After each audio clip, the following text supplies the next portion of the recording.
മലയാള ചലച്ചിത്ര ലോകത്തെ അതുല്യ പ്രതിഭ ശ്രീനിവാസൻ വിടവാങ്ങി. കഴിഞ്ഞ കുറച്ചു കാലങ്ങളായി ആരോഗ്യ പ്രശ്നങ്ങളെ തുടർന്ന് ചികിത്സയിലായിരുന്നു. തൃപ്പൂണിത്തുറ താലൂക്ക് ആശുപത്രിയിലായിരുന്നു അന്ത്യം. നർമ്മത്തിൻ്റെ അകമ്പടിയോടെ ജീവിത യാഥാർത്ഥ്യങ്ങളെ വെള്ളിത്തിരയിൽ പകർത്തിയ നടനായിരുന്നു ശ്രീനിവാസൻ. 200ഓളം ചിത്രങ്ങളിൽ വേഷമിട്ടിരുന്നു. സംസ്കാരം നാളെ ഉദയംപേരൂരിലെ വീട്ടുവളപ്പിൽ നടക്കും. ഇന്ത്യയും നെതർലാൻഡും ഒരു സംയുക്ത വ്യാപാര നിക്ഷേപ സമിതി രൂപീകരിച്ചു. ഉഭയകക്ഷി സാമ്പത്തിക സഹകരണം ശക്തിപ്പെടുത്തുകയാണ് ലക്ഷ്യമെന്ന് വാണിജ്യ വ്യവസായ മന്ത്രാലയം അറിയിച്ചു. ഇരു രാജ്യങ്ങളും ഇതു സംബന്ധിച്ച ധാരണാപത്രത്തിൽ ഒപ്പുവെച്ചു. തദ്ദേശ സ്ഥാപനങ്ങളിലെ ഭരണസമിതികളുടെ കാലാവധി ഇന്ന് അവസാനിക്കും. പുതിയ ജനപ്രതിനിധിയുടെ സത്യപ്രതിജ്ഞ നാളെ നടക്കും. അധ്യക്ഷ തെരഞ്ഞെടുപ്പ് ബുധനാഴ്ചയാണ്. വിമാന സർവീസുകളിലുണ്ടായ തടസ്സങ്ങൾക്ക് ഇൻഡിഗോ അടുത്ത ആഴ്ച മുതൽ യാത്രക്കാർക്ക് നഷ്ടപരിഹാരം നൽകും. വ്യോമയാന സെക്രട്ടറി സമീർ സിൻഹയുടെ അധ്യക്ഷതയിൽ ചേർന്ന ഉന്നതതല അവലോകന യോഗത്തിലാണ് തീരുമാനം.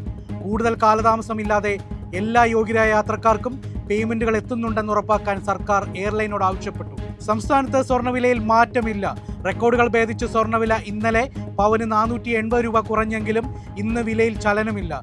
ഒരു പവൻ സ്വർണത്തിന്റെ ഇന്നത്തെ വില 98,400 രൂപയും ഗ്രാമിന് 12,300 രൂപയുമാണ്.